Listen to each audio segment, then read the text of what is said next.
wewe wajua kuwa na kupenda. 16. Akamwambia tena mara ya pili, Simoni mwana, akamwambia ndivyo Bwana, wewe wajua ya kuwa na kupenda. Akamwambia kondoo zangu. 17. Akamwambia mara ya tatu, Simoni mwana wa Yohana, wanipenda? Petro akahuzunika vile alivyoambiwa mara ya tatu, wanipenda? Akamwambia, Bwana, wajua yote, wewe umetambua ya kuwa na kupenda. Yesu akamwambia, lisha kondoo zangu. Nalibariki jina lako, mfalme wa amani, wewe utupae ufahamu wa kufahamu na kuelewa neno lako. Madhabahuni hapa nimesimama nitumie kama chombo cha kusudi lako, upewe sifa kwa kuwa wewe ni Bwana. Kwa Yesu Kristo na wote tuseme amen. Bwana Yesu asifiwe. Petro, maandiko inasema alikuwa alitembea pamoja na Kristo. Wito wake wengi tunaelewa, wakati ambapo Yesu alienda kukesha usiku wote wa manane akimwomba Mungu amjalie kupata wanafunzi, na maandiko inasema kwamba alimtoa katika uvuvi wa samaki, kisha akamwambia, ninakufanya Petro wewe kukuwa mvuvi wa watu. Mark that. Bwana Yesu asifiwe. So safari ya huduma ilipoanza, maandiko inasema kwamba Yesu alikuwa amewachagua wengine wengi, lakini alijitafutia ndani ya hao wengi. Ukisoma kitabu cha Luka mlango wa 10, Biblia inasema kwamba akawatuma 72 ambao bado alikuwa amewachagua kama wanafunzi. Bwana Yesu asifiwe. Lakini baada ya kuwatuma, anakuja anafanya hesabu ya kutafuta ndani ya 72 apate watu ambao sasa atatembea pamoja nao. Bwana Yesu asifiwe. So maandiko inasema akatengeneza ama akachagua wengine 12. So baada ya kuwachagua wale 12, bado alihitajika wale ambao anaweza kuwaamini na ufunuo. Bwana Yesu asifiwe. So inamaanisha kwamba Mungu anaweza chagua watu wengi ndani ya madhabahu, anaweza akachagua watu wengi kanisani, lakini katika hao amewapa neema ya kuenda kufanya kazi ya huduma. Lakini katika wale ambao wamechaguliwa kufanya kazi ya huduma, bado kuna wale ambao anaweza akachagua ya kwamba anaweza kuwaamini na ufunuo wake. Bwana Yesu asifiwe.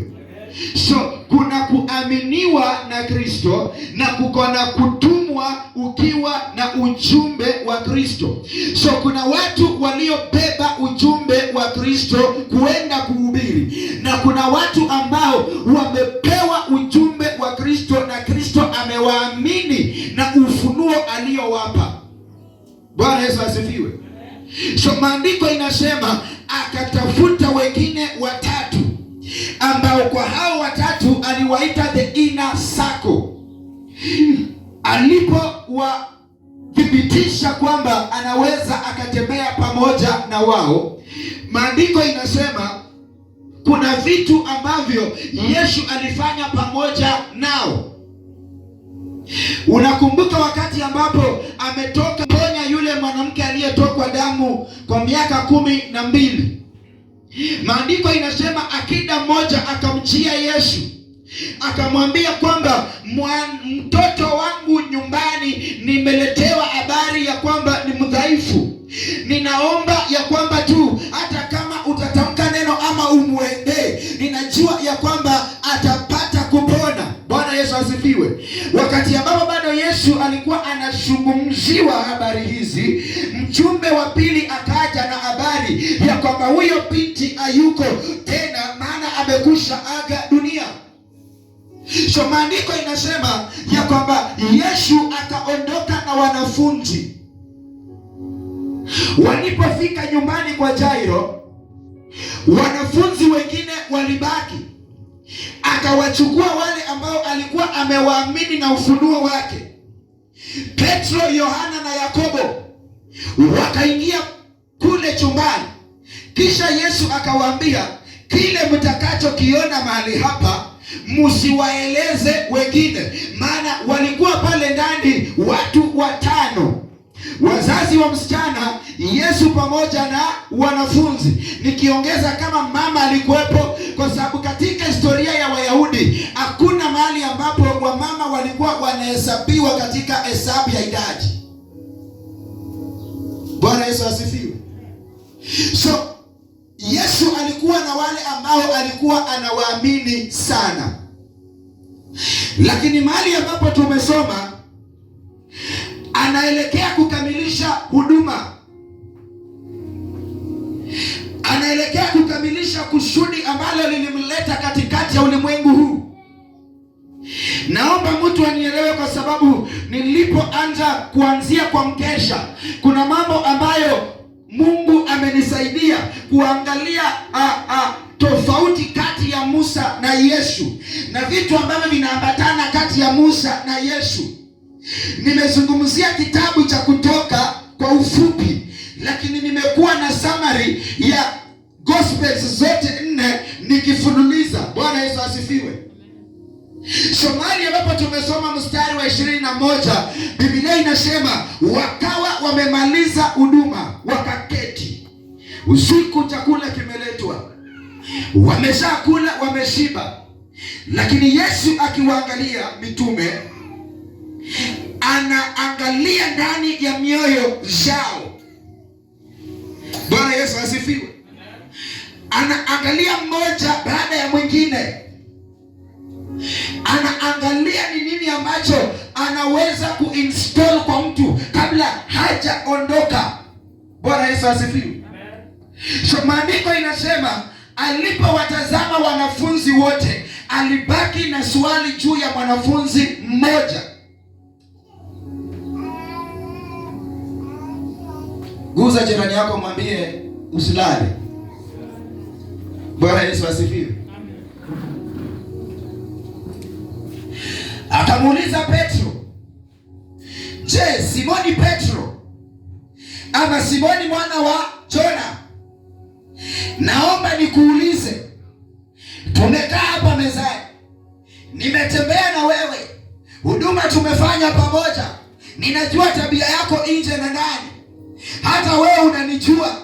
Maana kuna wakati nimekuuliza huko nje, wakati ambapo ninatembea pamoja na wewe, watu wananishuhudia vipi? Majibu ambayo ulinipa nilisadiki, maana haikukuwa wewe. Lakini Yesu kumuuliza Petro ili swali, alikuwa anajaribu kureflect mambo ya Mathayo mlango wa 16. Bwana Yesu asifiwe. Wakati ambapo anamuita Kefa. Hello. Sikutaka kufunza hii, lakini Petro, ukisoma kwa Kigiriki kuna neno Petra na Petros. Bwana Yesu asifiwe. Petra ni mwamba, Petros ni mawe yale madogo ambayo yameambatanishwa katika mwamba. So anamwambia Petro ya kwamba juu yako nitalijenga kanisa. Na anamwambia nitalijenga kanisa kwa sababu ya nini? Tayari yeye ni mwamba. Na anamwambia Peter, upon you Petro, upon you, because you are Petra, I am going to build my church upon you, and the gates of hell shall not prevail against it. Bwana Yesu asifiwe. So anaangalia, anataka kumaliza, lakini bado hajamaliza assignment na Petro. So maandiko inasema akamuuliza wakiwa mezani, Petro mwana wa Jona, je, unanipenda kuliko hawa? Petro akamwambia, ndiyo Bwana, hata wewe unajua mimi ninakupenda. Yesu akamwambia, lisha kundi langu. Bwana Yesu asifiwe. Ni chunga kundi langu ya kwanza. Chunga, tunza kundi langu. Akamuuliza mara ya pili, Petro mwana wa Yona, je, unanipenda kuliko hawa? Maandiko inasema Petro akamwambia, ndiyo Bwana, unajua mimi ninakupenda. Yesu akamwambia, ni sawa, chunga kundi langu. Bwana Yesu asifiwe. Akamuuliza mara ya tatu, Petro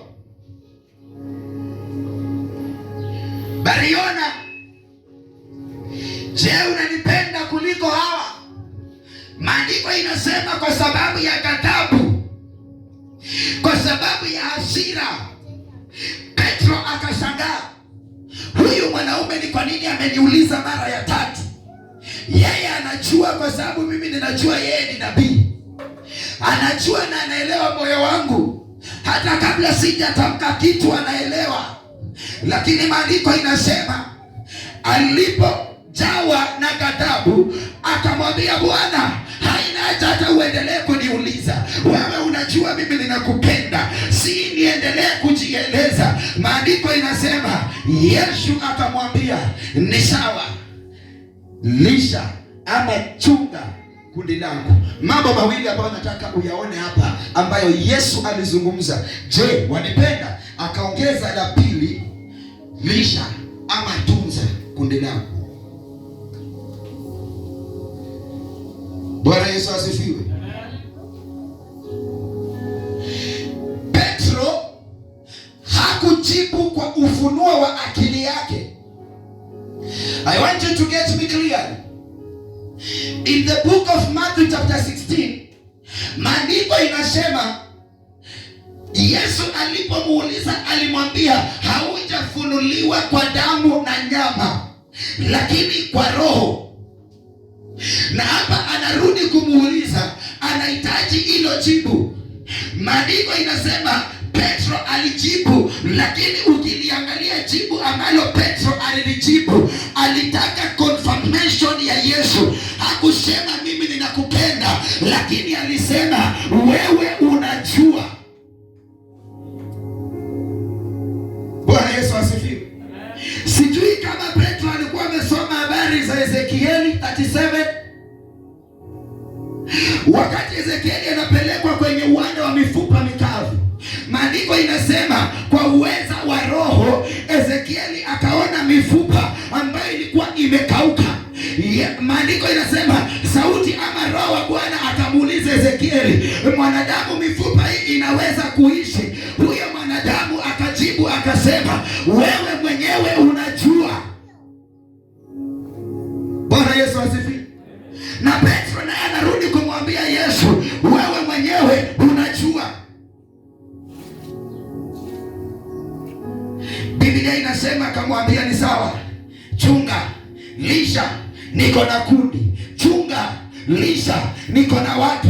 Chunga, lisha, niko na taifa. Chunga, waweke sawa, waimarike. Nina watu nilioweka katika mikono yako, kwa sababu nimekuamini na nimeamini ufunuo nilio nao, ninaweza nikauachilia kwako. Akamwambia, nimetambua leo Petro ya kwamba wewe unanipenda. Nimetambua Petro ya kwamba wewe unanipenda. Sijui naongea na nani mahali hapa. Yesu anatafuta mwanamume mmoja, mwanamke mmoja, binti au ndugu atakayedhihirisha upendo wake kwa Kristo. Bwana Yesu asifiwe. Mambo haya matatu yashike vizuri. Haleluya. Kutaka kujua yani kudhihirisha upendo wako kwa Kristo, ama upendo ulio nao kwa Kristo unadhihirishwa vipi katika ukuaji wa mtu wa kiroho? Munyola, are you getting me? Yes. Eh? Yes. Jambo la kwanza, ukuaji wa mtu wa kiroho ni thibitisho ya upendo wake kwa Kristo. Maana anayepeana kukua ni Kristo, na anapeana ukuaji wa kiroho wa matendo ya kiroho kwa Roho Mtakatifu aliye ndani mwake, kwa wale ambao amependezwa nao. So ukimwona mtu anakuwa katika ulimwengu wa kiroho, ni direct replica, yani thibitisho kuonyesha ya kwamba ni ukweli anampenda Kristo. Haleluya. Jambo la pili, hatukustahili, hatukufaa.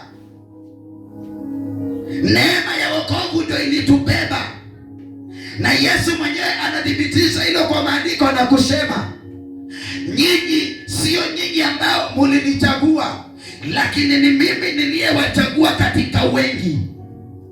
Bwana Yesu asifiwe. So tunampenda, ama alitupenda kwanza ndiposa tukampenda. Haleluya. So wewe usipompenda mwenzako kanisani, uliza swali, unampenda Yesu?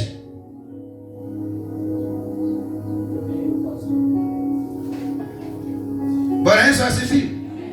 Yesu hawezi akakuja hapa akiburuka na useme kwamba ninakupenda, lakini anauliza swali hivi, wewe usipompenda jirani aliye karibu nawe, ndugu ambaye unatembea pamoja naye, dada ambaye unaketi pamoja naye, je, unampenda Kristo? Kama unamchukia ndugu yako, haumpendi Kristo. Kama unamchukia dada yako, hauko sawa na yeye. Ni thibitisho kwamba hata Kristo hakupendi wewe. Bwana Yesu asifiwe. Kristo ni upendo. Yesu ni upendo, na hauwezi ukatenganisha Yesu na upendo. Hapana, it is part and parcel. Bwana Yesu asifiwe. Jambo la tatu,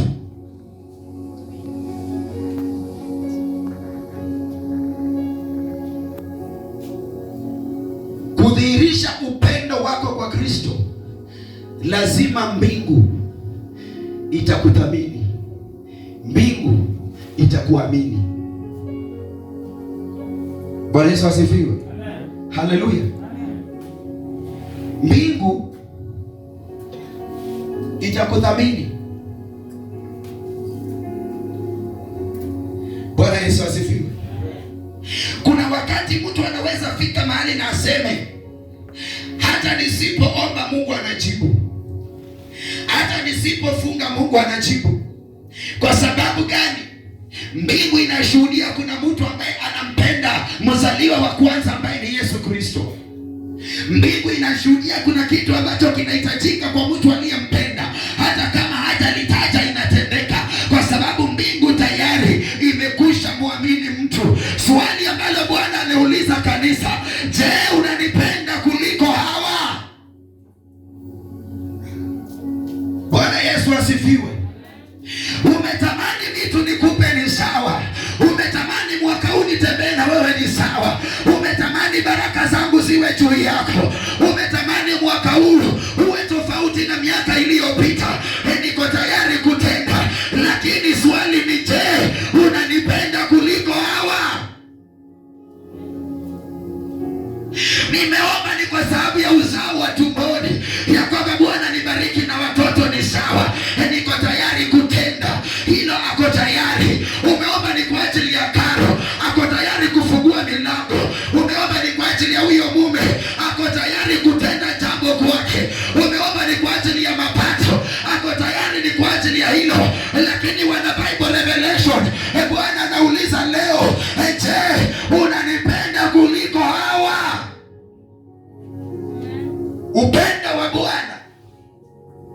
Bwana Yesu asifiwe. Mbingu inamthibitisha mtu anaitwa Ibrahimu. Maandiko inasema, akamwendea Ibrahimu, akamwambia Ibrahimu, mtoe mtoto wake mwanao wa pekee nitolee kama sadaka. Biblia inasema Ibrahimu akamwambia Bwana, ni mtoto pekee unataka, niko tayari kumpeana. anachukua mwanawe akaenda, anataka kumtoa sadaka. Maandiko inaniambia alipokuwa tayari kumchinja, Bwana akamwambia, nimethibitisha Ibrahimu, nimeona Ibrahimu, haukuamisha upendo wangu kwa baraka nilizokupa, haukuamisha upendo wangu kwa pesa nilizokupa, kwa umaarufu ulionipa, lakini nimethibitisha ni kweli Ibrahimu unanipenda kuliko vitu vingine vyote. Bwana Yesu asifiwe. Anafika mahali anataka kuangamiza mji wa Sodoma na Gomora, lakini maandiko inasema haiwezekani nimfiche mtumishi wangu Ibrahimu, kwa sababu nimethibitisha ya kwamba yeye ananipenda. Hata mbingu inashuhudia Ibrahimu anampenda Bwana. Sijui mwaka wa 2026 kutakuwa na nani juu ya madhabahu haya katikati ya kanisa la Bwana ambaye mbingu litashuhudia ya kwamba yeye anampenda, ya kwamba yeye anampenda, anataka tembee na wewe, anataka aende na wewe. Lakini swali ambalo anauliza, je, unanipenda kuliko hawa? Wana Bible revelation, hebu nampenda Bwana kuliko hawa, kuliko vitu vingine. Nataka nitende jambo jipya, lakini unanipenda. Nataka nikubariki, lakini unanipenda. Nataka nikuinue kimataifa na mataifa, lakini je, unanipenda kuliko hawa? Bwana Yesu asifiwe. Haleluya. Nataka nifanye neno pamoja na wewe. Anamwambia Petro, chunga kundi langu, lisha kundi langu. Nataka nitembee na wewe dada, nataka nitembee na wewe ndugu. Sijakuonyesha mambo ambayo macho haijawahi ona wala masikio haijawahi ona. Nataka nikufanyie jambo jipya, lakini je, unanipenda kuliko hawa? Ninahitaji tu nitambue hilo. Kama kuna mtu ananipenda, niko tayari nitembee na yeye, niko tayari nibadilishe historia, niko tayari nitende jipya, niko tayari yote yaliyokuwa ya kale yasionekane, ayafanye mambo yote mapya. Lakini swali ni hili, je, unanipenda kuliko hawa? Amen. Bwana Yesu asifiwe. Amen. Haleluya. Upendo wako kwa Kristo,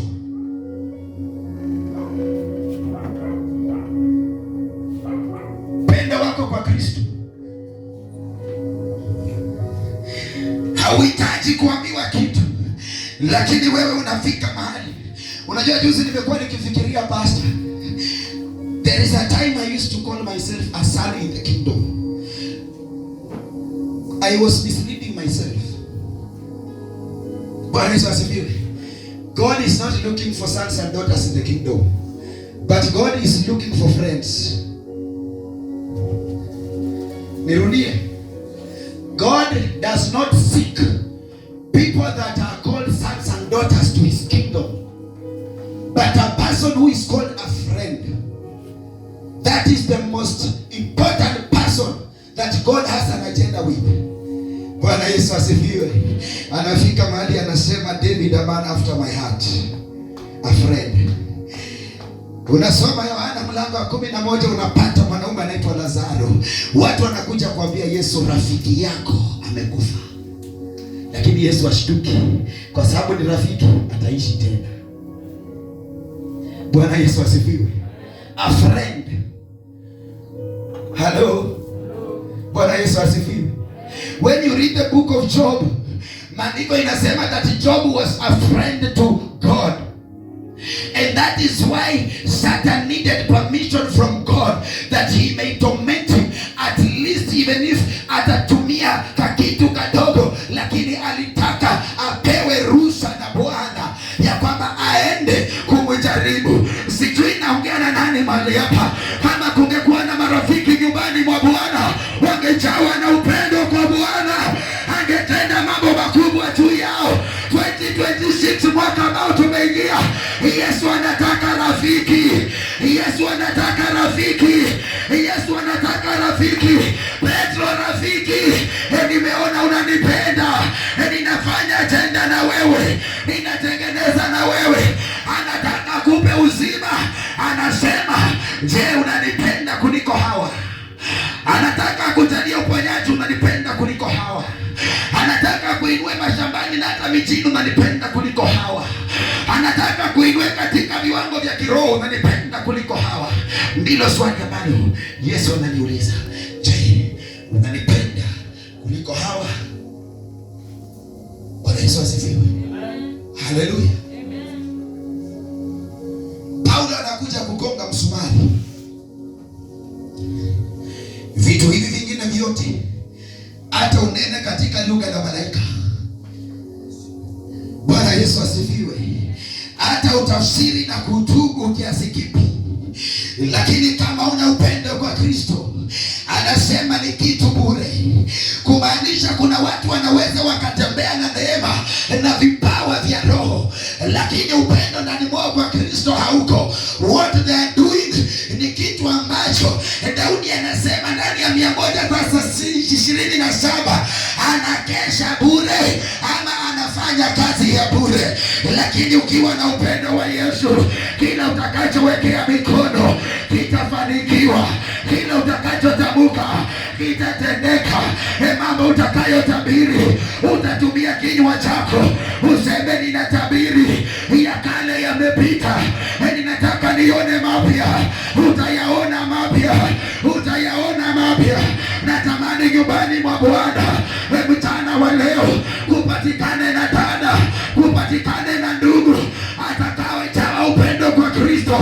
Tabiri mambo juu ya jamii, tabiri mambo juu ya hiyo nyumba, tabiri mambo juu ya hiyo huduma. Inatendeka kwa nini? Umejawa na upendo kwa Kristo. Unampenda Kristo na moyo wako. Hakuna kitu ambacho kinakutoa katika upendo wa Kristo. Simama kwa miguu yako miwili. Bwana Yesu asifiwe. Unampenda Kristo. Haleluya. Bwana Yesu asifiwe. You know, to be carnally minded, where death comes from. Nilikuwa nimesema wende ufikirie hii.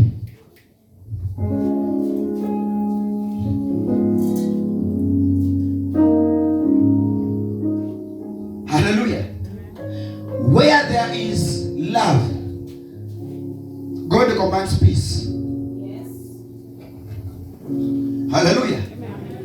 And some of you don't have peace because there is no love between you and Christ. Hallelujah. Your family, with your parents, with your workmates, there is no peace because either you or them, one of them, ukichunguza hakuna faida ya upendo ndani ya mmoja wa Kristo. Bwana Yesu asifiwe. Haleluya. Na maandiko inasema upendo huvumilia, upendo haujivuni, upendo haulipishi mabaya kwa mabaya, upendo hauna ushuhuda. Paulo anaeleza mambo haya mpaka ninajaribu kufikiria kama upendo haungetushikilia, wengine pengine leo hatungelikuwa hai. Jana mtu ameniuliza majioni karibu saa 1 hivi, akaniuliza, nimesikia wewe ni pastor na kuna mtu amekuwa akiniambia habari zako na nimetafuta mpaka jina lako kwa mtandao, nimekupata, nimesikiza mahubiri, but at your age ulifikaje kukuwa mchungaji? Bwana Yesu asifiwe. Nikakumbuka nyanya yangu pale nyumbani siku moja akiwa mgonjwa, nikamwambia, nyanya, hatuna pesa za kupeleka hospitali, hatuna vile ambavyo tutakusaidia kwa sababu hata chakula hatuna, lakini mimi kitu ambacho ninajua ni kwamba wewe ndiwe ambaye tumeachiwa kama mzazi, and we are not ready to lose you, kwa sababu wewe ndiwe baba, wewe ndiwe mama. Wakati huo kuna mtu ambaye alikuwa anavuma, ilikuwa inafika tu masaa ya kipindi chake zake kwa redio. Watu wengi walikuwa wanaambiwa guza redio, wengi walikuwa wanaguza redio wanapona. So nilianza kuiga, nikaiga huyu mwanaume. Nilienda nikashika nyanya akiwa melala, na nikamwambia Biblia inasema umepona katika jina la Yesu Kristo. Wapendwa, nyanya aliamuka asubuhi amepona. Na kitu ambacho aliniambia ni mjukuu wangu, wewe utakuwa padri, because by then tulikuwa tunaenda Catholic. Hatujakosana, mimi ni mchungaji, lakini padri na mchungaji wote ni wanafanya kazi katika ufalme wa Bwana. Na kumbe hapo ndio mahali ambapo Mungu alikuwa anajaribu kunichonga. Nimempenda Kristo, nimeangalia miaka yangu kuanzia mwaka wa 2008 nikianza kuhubiri habari za Yesu. Nimekuwa na upendo kwa Yesu. Mambo ambayo Bwana ameyafanya juu ya maisha yangu sitakuwa na mashaka. Nimekuja nikuambia leo hii, wewe mpende Bwana, ako na agenda na wewe. Wewe mpende Bwana, ako na agenda na maisha yako, ako na agenda na huduma yako, ako na agenda na ndoa yako, ako na agenda na masomo yako, ako na agenda na ujana wako. Wewe mpende Bwana, anataka kutengeneza, anataka kutengeneza, anataka kutengeneza. Anauliza Isaia, ni mtume nani? Isaya anasema nitume mimi, nitume mimi. Sijui ni nani aliye tayari. Bwana anataka kutengeneza, anataka kutengeneza, anataka kutengeneza, anatafuta upendo, anataka kutengeneza, anataka kutengeneza. Haijalishi maisha ulioishi, haijalishi vile ambavyo hata watu wanakushuhudia, lakini anatengeneza, anatengeneza, anatengeneza, anatengeneza. Kwa maana yeye anakuhitaji, anakuhitaji. Anasema nimpate tu, nimpate tu, nimpate tu. Maandiko inasema Yohana ule mlango wa 4, akampata huyu mwanamke akiwa kwenye kisima cha Yakobo. Kumbe upendo aliokuwa nao ilikuwa ni upendo kwa wanaume aliokuwa nao. Lakini maandiko inasema Yesu akamuuliza, yuko wapi mume wako? Biblia inasema akamwambia Yesu, ninajua umesema vyema, mimi sina mume. Yesu akamwambia, wamepita wanaume 5, wa 6 uliye naye huyo si wako, lakini kuna mwanaume wa 7 aliyesimama mbele yako mama. Ukimpenda huyo hautaona kiu tena. Ukimpenda huyo mwanaume, vitu vimekamilika.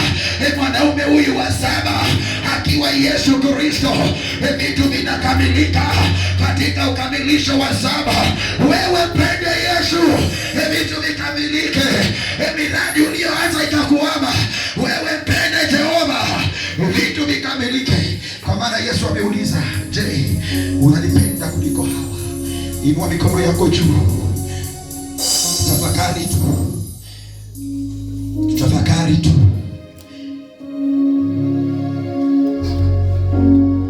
Tumetamani kumpenda, lakini inawezekana kuna vitu ambavyo vimetufanya tusimpende. Lakini leo hii ya Bwana akupe neema ya kumpenda. Ya Bwana akupe neema ya kumpenda. Haijalishi ni dhoruba aina gani ambayo umepita ndani, haijalishi watu wamekusema vipi ndugu dada, lakini Bwana anasema anataka kupeana neema leo. Watu wapatikane wa kumpenda tena, watu wapatikane wa kumpenda tena. Anatafuta mtu ambaye atafanya agano pamoja naye. Maandiko inasema akamwita Ibrahimu, akamwambia Ibrahimu, ninafanya agano pamoja na wewe, toka katika jamii ya baba yako.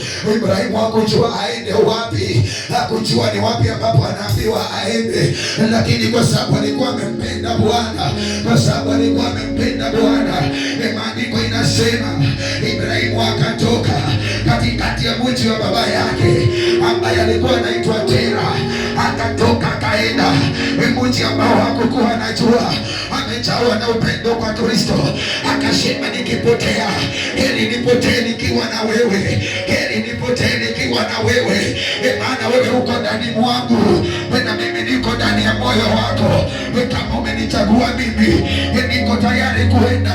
Wacha iwe ombi la mtu mahali hapa ya kwamba ni wewe nimekuchagua, uko ndani ya moyo wangu, umefanya makao yako ndani ya moyo wangu. Anasema ndani ya Ufunuo wa Yohana 3, atakayebisha, maana niko mlangoni, nitafanya maskani yangu pamoja na yeye. Watu wa upendo, fungua tu moyo wako, afanye maskani, aweke solid foundation ya upendo. Waliotengwa katika mwamba hawawezi wakatingizika. Akutenge katika mwamba wa upendo, akutenge katika mwamba wa upendo. Hata ikija dhoruba, hata ikija gharika, haitakupata wewe. Ninaona ule mlango wa 6 wa Mwanzo, maandiko inasema akatamani kumeza ulimwengu, maana machukizo ilikuwa imejaa katika nchi, lakini kwa sababu ya upendo wa Nuhu, kwa sababu ya upendo ambao Nuhu alikuwa nao, maandiko inasema alimueleza, akamuokoa, akaangamiza kizazi chote. Lakini Nuhu,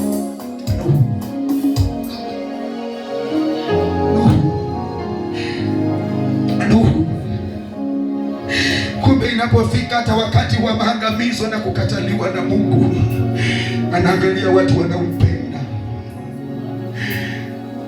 anaangalia watu wanaompenda. Inapobadilika nchi, majira inapobadilika, anaangalia kutoka ndani ya moyo, ni nani ananipenda. Inua tu mikono yako mbele za Bwana, ambia tu Bwana, nahitaji upendo wako, nahitaji upendo wako.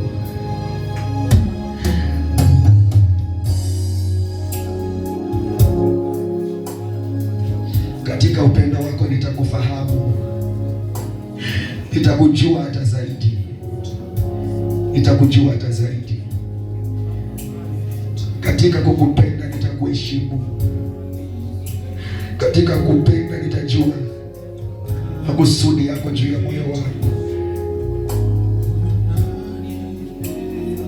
Fungua tu moyo wako, fungua tu moyo wako. Bwana, wewe ndiwe ambaye unajua vile ambavyo Petro alisema. Wewe Bwana ndiwe ambaye unajua. Wewe tu ndiye Mungu ambaye unajua jinsi ambavyo ninakupenda. Wewe ndiwe Mungu ambaye unaufahamu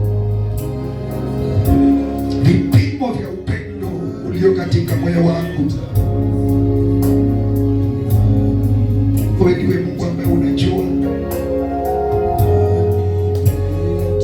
kama vile ambavyo ulisema misitu ya Lebanoni kuni zake haziwezi tosha kukutolea kafara, wala wanyama wote walio mahali pale hawawezi, hata maji yote ya mito fulani, ya kwamba Bwana iwezi ikapita katika vipimo vyako. Lakini wewe ndiwe Mungu ambaye unajua upendo tulio nao kwako. Kama imepungua, tujalie neema, ukatuzidishe, tuzidishe Bwana,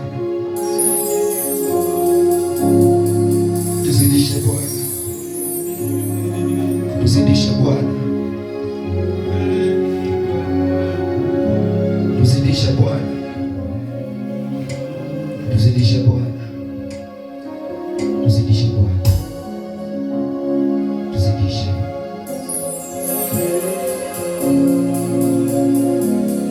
Bwana, mikono yako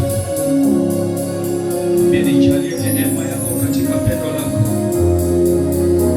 nipe moyo wa kujua zaidi na moyo wa kupenda, nipe moyo wa kuvunjika na kunyenyekea na kujua pendo lako. Uliyeketi unaweza simama pamoja nasi tunapoomba upendo wa Mungu ukashuke juu yetu, kwamba atujalie neema hiyo ya kipekee katika jina la Yesu. Ngulisha moyo wako, mwambie Bwana, nijalie neema ya upendo, kwamba pekee yako sitaweza.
Mungu alitupea ya kwamba tukaweze kuitwa wanawe.